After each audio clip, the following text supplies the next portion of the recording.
우리가 누군가와 인격적으로 친밀한 관계성을 맺기 위해서는 적어도 두 가지를 주의해야 될 것 같습니다. 첫 번째는 일단은 그 사람이 어떤 사람인지를 정확히 알아야 됩니다. 두 번째는 그 사람과의 만남을 통해 순수한 동기로 만남을 이어가야만 한다는 사실입니다. 왜냐하면 상대방을 이용하거나 내 이익만을 위해서 접근하면 참된 인격적인 관계성을 맺을 수 없기 때문에 그렇습니다. 이런 점에서 교회는 더 주의해야 되는데, 성도들끼리 하나님께서는 사랑을 원하시기 때문에 순수한 관계성을 가지고 나아가야 됩니다. 다른 사람을 이용해서는 안 됩니다. 나의 유익을 구해서도 안 됩니다. 그래야만 친밀한 관계성을 우리는 맺을 수가 있습니다. 하나님은 이스라엘 백성들을 출애굽시킨 다음에 시내산 언약을 맺으시고 결혼 관계로 들어가셨습니다. 그리고 자신의 백성들에게 분명히 말씀하셨습니다. 제발 나만 사랑하고 나만을 의지하라. 다른 우상을 섬기지 말라. 그러면 그 언약 안에서 내가 신실하게 너희들의 인생을 책임져 줄 거라고 약속하셨습니다.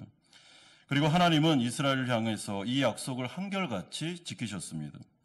하지만 구약 성경에 나와 있는 모든 역사적인 사실은 이스라엘 백성들이 이 언약을 충실히 지키지 못했다라는 것으로 결론을 내리고 있습니다. 그래서 예수 그리스도의 십자가가 필요하며 우리의 마음속에 성령이 들어오셔서 우리가 하나님과의 사랑의 관계성을 확실하게 맺어야 되는 것입니다. 우리가 오늘 살펴볼 이 사무엘상 5장은 이 말씀을 이해하기 위하여 사무엘상 1장에서 4장까지의 배경을 알아야 됩니다. 사무엘상 1장에서 4장까지는 엘리 제사장의 가문에 대한 이야기가 나오고 그 두 아들 홈니와 비느하스의 죄악이 적나라하게 폭로되고 있습니다. 홈니와 비느하스의 죄악은 이스라엘 백성들의 영적인 수준, 지금 영적인 상태를 여과 없이 보여주는 거울과도 같았습니다. 이들은 철저하게 하나님께 무관심했습니다. 또한 하나님에 대하여 무지했습니다. 그래서 제사장임에도 불구하고 그 제사 드리는 성전에서 여성들을 겁탈하고 재물을 마음대로 가져오면서도 그게 뭐 잘못된지를 잘 몰랐습니다. 또한 엘리 제사장은 이들의 이 죄악에 대해서 눈감아줌으로 말미암아 하나님의 거룩하심을 심각하게 손상시켰습니다. 그리고 전쟁이 일어나자 이들의 무지함은 하나님을 이용해서 언약궤를 전쟁터로 가지고 나감으로 말미암아 엄청난 실수를 저지르고 말고, 그로 말미암아 여호와의 언약궤를 적군에게 뺏기는 일들이 벌어지게 됩니다. 이런 배경하에서 이제 오늘 말씀 이 사무엘상 5장이 우리 가운데 나오는 것입니다. 여러분, 이 실수에도 불구하고 하나님은 여전히 이스라엘 위해서 일하시며 싸우고 계셨습니다. 하나님은 능력의 하나님이시기 때문에 인간의 도움이 전혀 필요가 없었습니다. 적군과 싸울 때 하나님의 힘만으로도 가능했습니다. 그리고 이스라엘을 위하여 그가 싸우시는 장면이 오늘 본문을 통해서 우리 가운데 나타나고 있습니다. 우리가 오늘 첫 번째로 살펴볼 내용은 다곤을 위하여 직접 싸우시는 하나님의 모습이 1절에서 5절에 나오고 있습니다. 블레셋 사람들이 이스라엘과의 전투에서 대성을 거둔 다음에 자신의 나라로 돌아왔습니다. 그리고 이들은 흥분을 감추지 못하고 있습니다.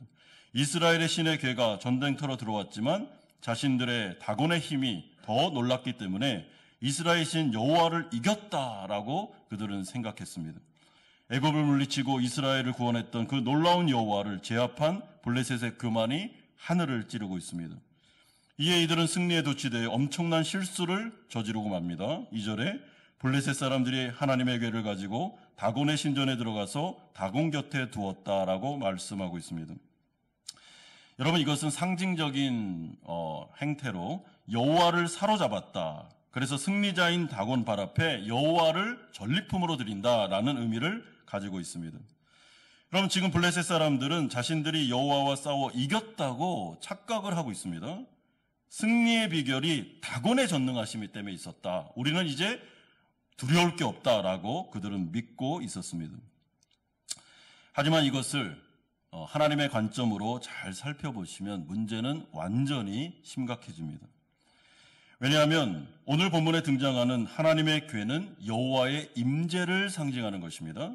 그렇기 때문에 이 오늘 본문의 이 상황을 여러분들이 이렇게 시각적으로 한번 연상을 한번 해보시면 여호와 하나님께서 다곤 신전에 임재하셨다라는 의미를 가지고 있습니다. 여러분, 하나님이 제일 싫어하는 게 우상숭배입니다. 살아계신 하나님, 소멸하는 불이신 하나님, 가장 싫어하고 정말 두 눈으로 못 보는 그 장면이 바로 우상숭배인데, 우상의 소굴에 여호와의 언약궤를, 여호와의 임재를 상징하는 언약궤를 갖다 놨다. 이거는 블레셋이 지금 완벽한 실수를 저지르는 것입니다. 여러분, 원자폭탄을 자신들의 안방에 갖다 놓은 것 같습니다.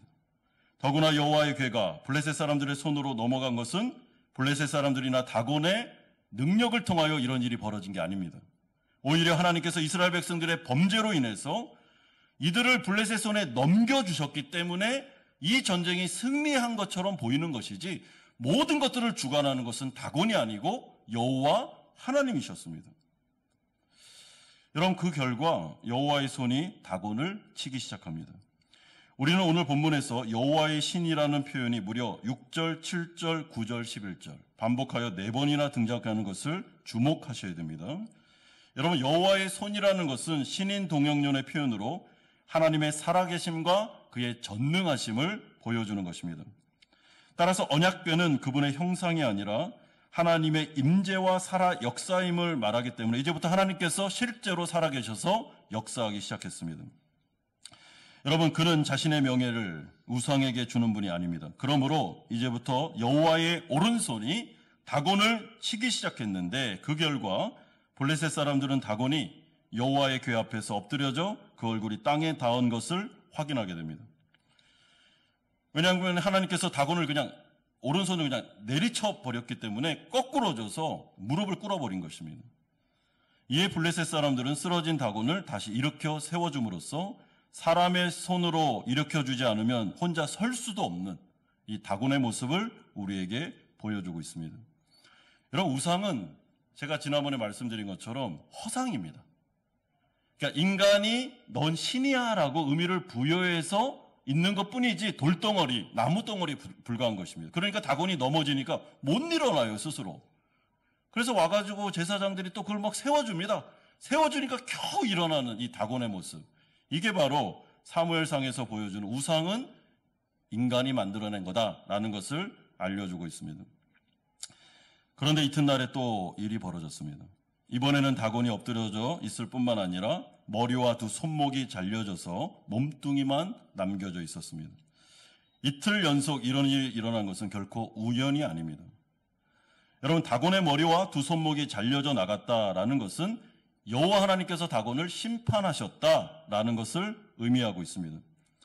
이에 블레셋 사람들이 이제 어떻게 반응합니까? 여러분, 놀랍게도 다곤의 머리와 손목이 닿은 문지방을 밟지 않도록 전통을 만듭니다.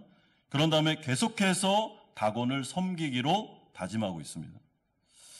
여러분, 이런 모습을 볼 때 인간이 얼마나 무지하고 얼마나 정말 어리석은가라는 것을 우리는 확인할 수 있습니다. 분명히 여호와의 언약궤가 온 다음에 이상한 일들이 자꾸 벌어지고 있지 않습니까? 그러면 생각을 해야죠.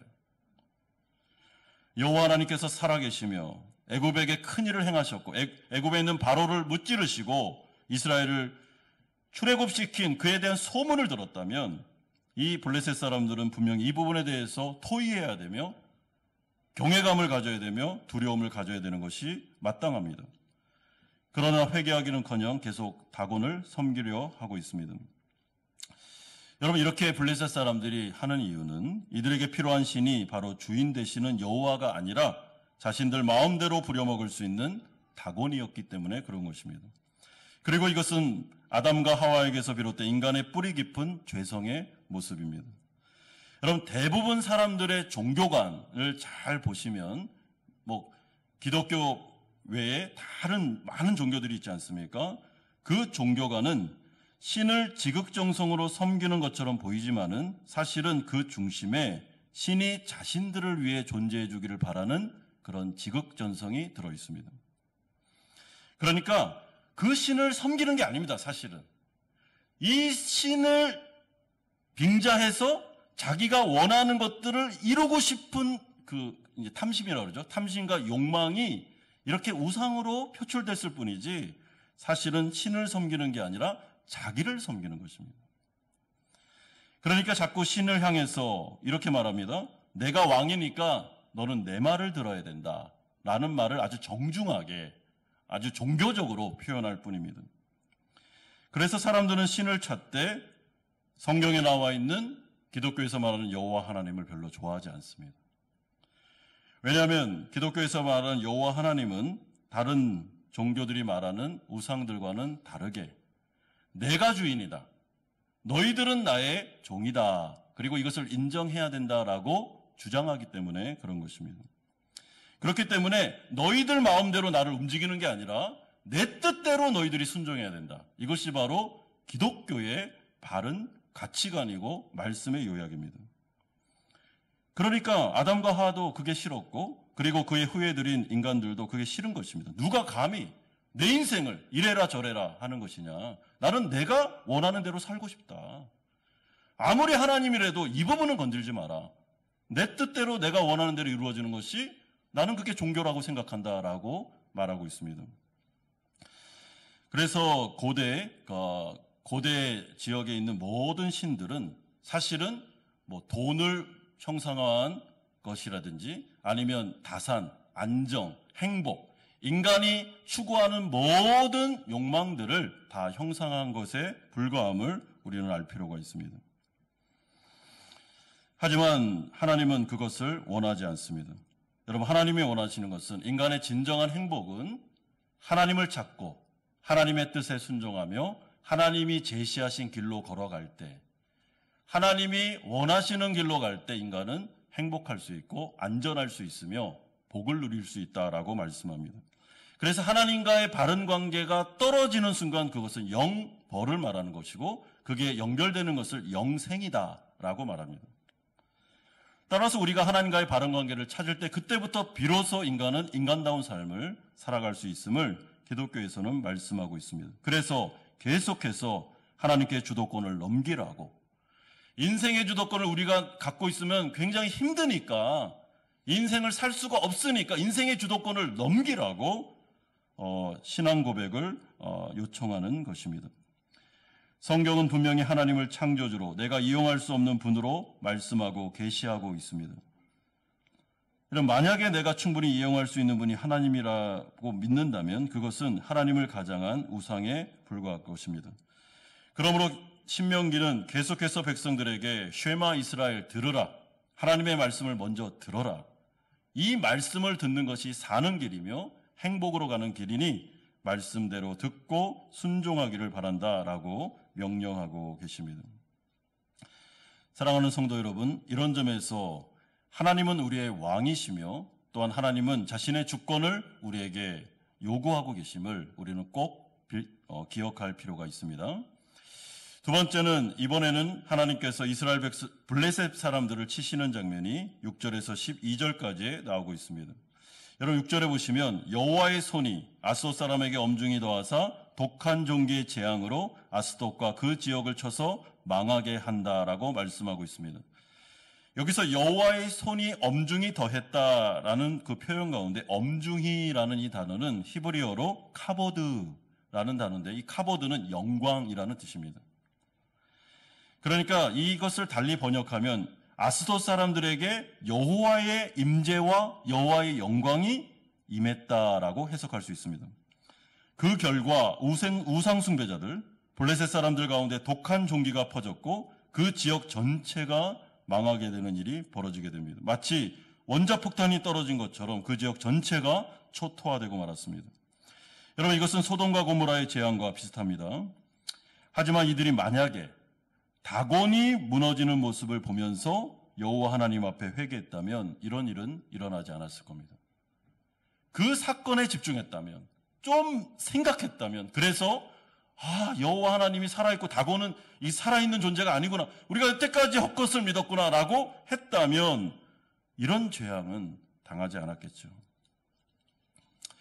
이때 아스돗 사람들이 어찌할 바를 몰라 블레셋의 방백들, 그러니까 성읍의 지도자들을 불러서 이제서야 논의하기 시작합니다. 7절에 보십시오. 아스돗 사람들이 이를 보고 이르되 이스라엘 신의 괴를 우리와 함께 잊지 못하게 할지라 그의 손이 우리와 우리 신 다곤을 친다 하고, 8절에 우리가 이스라엘 신의 괴를 어찌하랴라고 은어하고 있습니다. 이제 어떻게 하면 좋겠냐? 여호와께서 우리를 치고 있다. 여호와가 살아있다. 여호와가 홀로 지금 역사하고 있다고 어떻게 하냐 이게 언약궤를 하면서 두려워하고 있습니다. 여러분 진작에 이렇게 했어야 되는데 다곤을 쳤을 때 정신을 차렸어야 되는데 몸을 치는데 지금 백성들이 죽어나가는데 좀 늦었습니다. 늦은 감이 있습니다. 여러분 이에 이들이 내놓은 대책은 다른 성읍 가드로 옮기자라는 것이었습니다. 그러니까 지금 이 지역에 있으니까 문제인데 가드로 옮기면 괜찮을 거야 라고 하는데 가드로 옮기니까 이제는 독종이 가드 사람들에게 퍼져 가드 사람들이 죽게 되었습니다. 그러니까 이번에 또 에그론으로 옮기자 하면서 계속 이 언약궤를 어떻게 하면 좋겠냐 하면서 계속 다른 지역으로 옮기고 있습니다. 그런데 이 소문을 들은 에그론 사람들은 정면으로 반대하면서 절대로 이스라엘 신의 언약궤는 우리가 못 받는다. 우리 받으면 다 죽는다 하면서 반박하고 있습니다. 여러분 10절에 보십시오. 이에 그들이 하나님의 궤를 에그론으로 보내니라. 하나님의 궤가 에그론에 이른즉 에그론 사람이 부르짖어 이르되 그들이 이스라엘의 신의 궤를 우리에게로 가져다가 우리와 우리 백성을 죽이려 한다 하고. 그래서 블레셋 방백들이 내린 마지막 결론은 여호와의 궤를 다시 이스라엘 백성들로 돌려보내자. 도저히 우리 감당 안 된다. 이거는 제자리로 가야 되겠다라고 결론을 내리고 있습니다. 그래서 11절에 이스라엘의 신의 궤를 보내어 그 있던 곳으로 돌아가게 하고 우리와 우리 백성이 죽임당함을 명쾌하자라고 결론을 내리고 있습니다. 여러분 이처럼 여호와의 영광은 블레셋 가운데 엄청나게 무섭게 나타났고 이들은 여호와를 전혀 감당할 수 없는 분으로 이제 생각하고 있습니다. 왜냐하면 이들에게는 여호와 하나님을 섬길 만한 제사 제도도 언약의 말씀도 제사장들도 레위인들도 아무것도 없었습니다. 여러분 이들에게는 여호와의 궤를 감당할 안전장치가 하나도 없었습니다. 마치 이것은 원자폭탄을 다룰 기술자도 안전망도 시스템도 갖추지 못한 상태에서 원자폭탄을 잘못 다루다가 엄청난 재앙을 맞이한 것과 같습니다. 그래서 하나님은 이스라엘 백성들에게 거듭거듭 여호와의 궤를 감당할 안전장치를 반드시 마련하라고 하셨습니다. 제사장들, 레위인들, 제사제도나 성전은 거룩한 곳이며 거기는 아무나 들어오면 안 되고 이 원자폭탄과 같은 언약궤 여호와의 임재에 대해서 두렵고 떨리는 마음으로 이분을 모셔야지만 다른 일이 벌어지지 않는다. 그러므로 이 안전한 시스템을 갖추고 제사장들은 그 일에만 전념하고 헌신하라고 말씀하셨습니다. 만약에 이스라엘 백성들이 하나님의 언약을 어기고 이 제사제도와 하나님의 언약궤를 상징하는 여호와 하나님의 말씀에 순종하지 않으면 블레셋과 똑같은 일이 벌어지는 것입니다. 여러분 그런데 어떤 일이 벌어졌습니까? 엘리의 두 아들 홈니와 비느하스는 이 사실도 모르고 성전에서 하나님 여호와의 임재가 있는 그 성전 안에서 버젓이 그 성전을 섬기고 있는 여성들 강간하고 성추행하고 그리고 여호와께 드려지는 제물을 마음대로 막 가져다가 먹고 하면서도 아무 일이 일어나지 않을 거야 라고 생각했는데 아무 일이 일어나지 않는 것은커녕 여호와의 언약궤를 뺏기고 그리고 그 성전 자체에 엄청난 어려움이 임하는 것을 우리는 확인한 바 있습니다. 그러므로 하나님은 어떤 분이십니까? 여러분 하나님은 거룩하신 영광의 하나님이십니다. 여러분 하나님을 섬기는 자들은 두렵고 떨리는 마음이 있어야 됩니다. 특별히 성전으로 대변될 성도들이 모여있는 이 교회는 아주 두려운 곳입니다. 기쁜 곳이고 행복한 곳이고 성도들과 함께 예배드리고 신앙생활하는 건 너무나도 좋은 일이지만 사실은 이 가운데 임재하시는 영광의 하나님은 예수 그리스도의 보혈의 능력이 아니면 감당할 수 없는 그런 소멸하는 분이신 거룩한 분이심을 우리는 또한 생각하셔야 됩니다. 여러분 그래서 예배를 드릴 때도 기쁜 마음으로 주님께 나아가지만 조심하고 주의할 필요가 있습니다. 여기 사람들만 있는 곳이 아닙니다. 여러분 그래서 교회는 성도들이 신앙생활하면서 조심하는 자세를 항상 가지고 있어야 됩니다. 하나님을 두려워하고 교회를 두려워하고 질서를 지키고 하는 모습들이 필요합니다. 특별히 목회자들, 예배를 인도하는 자들은 더더욱 예배의 이 중요함을 깨달아서 여호와를 경외하는 마음으로 조심스럽게 예배를 인도하며 사회를 보며 설교할 필요가 있는 것이죠. 왜냐하면 하나님은 살아계시고 지금도 이 과정을 다 보고 계시며 이 가운데 친히 임재하시는 역사하는 하나님이시기 때문에 그런 것입니다. 그러므로 오늘 이 본문을 통해서 우리가 또 하나 알 수 있는 것은 하나님은 어느 누구의 도움이나 힘을 빌리지 않고도 혼자 블레셋 사람들과 다곤을 충분히 무찌를 수 있는 분임을 우리 가운데 소개하고 있습니다. 여러분, 우리는 이러한 살아계신 하나님을 섬기는 자들입니다. 사실 하나님은 살아계심으로 어느 누구의 도움이 필요치 않습니다. 만약 이분이 우리를 자신의 파트너로 동역자로 부르셨다면 그건 은혜 중에 은혜입니다. 여러분, 하나님께서 온 우주 만물을 만드실 때 말씀 한마디로 창조하셨지 우리의 도움을 받으시지 않았습니다. 인간을 창조할 때도 하나님 혼자 다 하셨습니다. 그 일을. 그렇기 때문에 하나님께서는 누구의 도움 없어도 자신의 역사를 이루실 수 있는 분이십니다. 그럼에도 불구하고 하나님은 우리에게 파트너로, 동역자로 우리를 부르셔서 은혜 가운데 하나님의 일에 동참하게 하십니다. 여러분, 하나님을 너무나도 엘리와 두 아들 홈니와 비나스는 우습게 알았습니다. 하나님을 그냥 마치 누군가 인간의 도움이 필요한 분으로 알았습니다. 그러나 하나님은 그런 분이 아니셨습니다. 하나님은 이스라엘 백성들 아무도 없어도 혼자 블레셋에 들어가셔서 다곤도 치시고 거기 블레셋 사람들도 치시면서 자신의 건재함을 드러내고 계십니다. 그러므로 하나님을 무시하지 않고 그분을 바라보면서 나의 주인으로 인정하면서 하나님을 진심으로 의지하고 바른 신앙으로 나아가는 것, 그래서 하나님의 능력을 체험하는 것이 기독교 신앙의 핵심임을 여러분 기억할 필요가 있습니다. 그러므로 마지막 세 번째로 이스라엘 신의 괴라는 의미의 그런 표현들이 계속 나오는 모습이 나타나고 있습니다. 여러분, 오늘 본문에 여호와의 괴에 대한 이야기가 많이 나옵니다. 그런데 특이하게 블레셋 사람들은 이 언약궤를 이스라엘의 신의 괴라는 표현으로 계속해서 반복해서 부르고 있습니다. 여러분, 7절, 8절, 10절, 11절에 무려 6번이나 이스라엘의 신의 괴라는 내용이 나오고 있습니다. 여러분, 이것은 너무나도 물론 당연한 일입니다. 왜냐하면 이들이 보기에 여호와의 괴는 이스라엘의 신의 괴가 맞습니다. 자신들의 신의 괴는 아니죠. 이스라엘이라는 그 민족이 섬기는 신이었습니다. 그래서 이렇게 표현하는 것은 어떻게 보면 그 배경하에서는 당연할지 모릅니다. 그러나 저는 이러한 호칭이 그냥 예사롭지 않게 여겨집니다. 왜냐하면 사무엘서의 저자가 여호와 하나님을 아주 의도적으로 이스라엘의 하나님으로 호칭하고 싶어 하는 것처럼 느껴지기 때문에 그렇습니다. 여러분, 여호와의 하나님은 이스라엘의 신, 그리고 다른 나라의 신은 아닙니다. 물론 만방의 하나님이시긴 하지만은 여호와의 언약궤, 여호와의 신이라고 표현되는 것이 맞습니다. 그러나 오늘 본문은 유독 하나님을 이스라엘의 신이라고 말함으로 말미암아 이스라엘과 하나님과의 관계, 특별한 관계를 우리 가운데 강조하고 있습니다. 왜 그럴까요? 사무엘서가 하나님을 언약의 하나님, 자신들의 백성들을 너무나도 사랑하셔서 책임지는 분으로 우리 가운데 소개하고 싶기 때문에 그런 것입니다.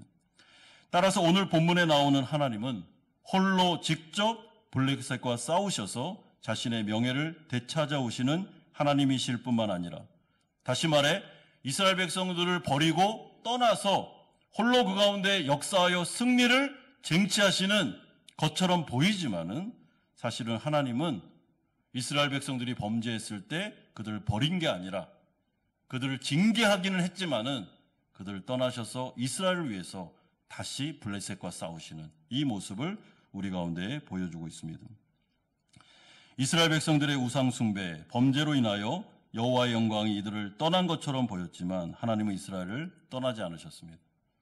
홀로 이들을 위하여 싸우고 계셨습니다. 여러분, 이것이 바로 블레셋 사람들이 말하는 저기 이스라엘의 신의 언약궤, 저 이스라엘의 신의 언약궤가 우리를 친다, 자신의 백성들을 위해서 지금 싸우고 있다라고 말하는 모습을 우리 가운데 강조해 줌으로 말미암아 이스라엘 백성들을 여전히 사랑하시며 버리지 아니하시며 끝까지 책임지고 계시는 하나님을 부각시키고 있다라고 저는 생각하고 있습니다. 여러분, 이처럼 우리가 인생을 살아갈 때 이스라엘 백성들처럼 잘못할 때가 있습니다. 언약 백성이라 할지라도 우리는 죄를 지을 때가 있습니다. 하나님의 마음을 아프게 할 때가 있습니다. 그럴 때 하나님께서는 우리 가운데 징계를 내릴 때가 있습니다. 그렇게 하면 안 되지. 우리를 깨우치기 위해서 그렇게 하십니다. 그런다 할지라도 하나님은 이스라엘을 버리지 않는 것처럼 여러분, 당신의 언약 백성들을 버리지 않으십니다. 예수 그리스도의 십자가 은혜로 우리와 언약을 맺으셨기 때문에 로마서 8장 1절의 말씀처럼 결코 정죄함은 없기 때문에 우리가 그분의 자녀가 되어서 잘못할 때는 잘못한 부분에 대해서는 징계할 수는 있지만은 그럼에도 불구하고 잘못했다고 이제는 버리지는 않는다는 것입니다. 너 나가! 너랑 나의 관계는 끝났어! 라고 말씀하지 않는다는 것이죠. 끝까지 책임지고 보호하시는 하나님의 은혜와 하나님의 역사가 그 언약 백성들에게 있다라는 것을 오늘 이 단어를 통해서, 표현을 통해서 우리에게 강조하고 있다고 생각합니다. 여러분, 우리가 자녀를 키우면 이 사실을 잘 압니다. 여러분, 자녀를 키우면 자녀들이 얼마나 잘못할 때가 많이 있습니까? 부모의 말에 항상 순종합니까? 때로는 대들고, 때로는 삑딱선을 차고, 뭐 얘기를 하면 듣지도 않고 죄를 짓고 잘못하는 일이 허다하지 않습니까? 그럴 때 참된 부모는 야단을 치죠. 그리고 그 부분에 대해서 잘못을 이야기해 줍니다. 그러나 그럼에도 불구하고 자신의 자녀들을 향해서 나가. 너하고 나는 이제 끝났어. 호적파. 이렇게 말하지는 않는다는 것입니다. 물론 그렇게 말하는 부모도 좀 있습니다. 덜어는. 이렇게 진심으로 그렇게 하는 겁니까? 그 자녀와 부모는 관계를 끊지 않습니다. 그 잘못에 대해서 얘기해주고 때로는 매를 대기도 하지만은 그러고 난 다음에 부모의 마음은 또 마음이 아픕니다. 내가 얘 회초리를 때린 그 때린 자체가 마음이 아파요. 그리고 또 그 아이를 위해서 엄마는 부엌으로 가서 또 밥을 합니다. 맛있는 밥을 또 져주고 그 아이를 위해서 또 새벽마다 와서 기도하고. 왜? 사랑하기 때문에 그렇게 하는 것입니다. 오늘 이 사무엘서 저자가 블레셋의 사람들의 입을 통해서 여호와의 언약궤에 대해서 이스라엘 백성들의 신의 언약궤다라고 계속해서 부르는 이유는 하나님께서 우리를, 당신의 언약 백성들을 이렇게 사랑하셔서 마치 오늘 본문과 같이 그들을 떠난 것 같지만 떠난 게 아니라 이들을 잠시 징계하고 자신이 또 이스라엘 백성들을 위해서 혼자 막 싸우시며 하나님의 나라를 이루시고 다시 돌아오셔서 또 이스라엘과 함께 살아가시는 이 하나님의 사랑을 우리에게 보여주고 계십니다. 그렇기 때문에 우리가 오늘 이 자리에 나와서 예수 그리스도를 믿고 하나님의 언약 백성 된 우리가 하나님 앞에 예배드리면서 여러분 생각하셔야 될 게 있습니다. 그것은 우리가 예수님을 믿고 언약 백성이 되면 하나님 앞에서의 관계가 끊어지지 않는다는 것을 기억하실 필요가 있습니다. 물론 우리가 삶을 살아가면서 하나님께 잘못할 때가 있습니다. 그리고 우상 숭배하기도 합니다. 하나님의 마음을 너무 아프게 해드립니다. 이러면 안 되는지 하면서 또 죄를 짓고 또 넘어질 때도 있습니다. 그럴 때마다 마음속에 사탄의 참소가 하나님은 너를 싫어하시고 너를 버리시고 그런 상태에서 어떻게 면목도 없이 하나님 앞에 나아갈 수 있어? 라고 계속 참소할 때 여러분 그 말을 들으시면 안 됩니다.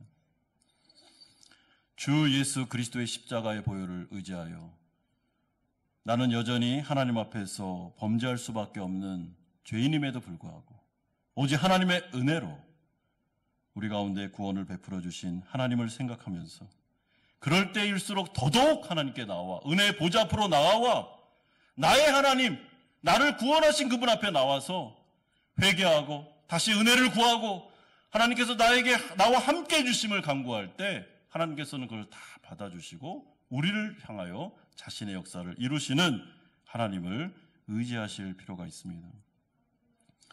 그러면 우리의 마음속에 마치 하나님이 안 계신 것처럼 우리의 마음속에 하나님이 떠난 것처럼 마음이 공고할 때에도 여러분 하나님은 자신의 백성을 떠나지 않습니다. 하나님은 그 가운데서도 일하고 계십니다. 느껴지지 않고 눈에 보이지 않는다 할지라도 하나님은 지금도 여전히 우리를 위해서 일하고 계시며 싸우고 계시며 당신의 나라를 챙기고 있음을 기억할 필요가 있습니다. 엄마에게 혼난 아이가 방에 들어가서 혼자 이렇게 눈물을 흘리고 있을 때 엄마는 다시 부엌으로 가서 그 아이를 위해서 밥상을 차리고 그 아이를 위해서 기도하고 그 아이를 사랑하는 것처럼 이 하나님의 마음속에, 이 구약 성경에 나오는 여호와의 마음속에 복주기를 원하는 이스라엘 백성들을 향한 하나님의 사랑이 끝나지 않으며 결코 끝날 수 없으며 계속해서 지속되므로 예수 그리스도의 십자가까지 연결되는 이 하나님의 사랑을 바라보시면서 오늘도 하나님께서 나를 위해 은혜를 주실 거다. 그리고 하나님은 나를 받아주시며 나를 위해 싸우고 계신 그 하나님께서 나를 위하여 역사해 주실 거다라는 그런 헤세드의 사랑을 믿으시고 하나님께 나아가서 그분을 왕으로 고백하며 나의 모든 부분들을 하나님께 넘겨드리고 하나님의 주권적인 역사가 나와 내 인생 가운데 나타날 수 있도록 하나님 앞에 나아가서 기도하고 은혜를 구함으로 승리하시는 우리 성도님들 되시기를 주님의 이름으로 축원드립니다.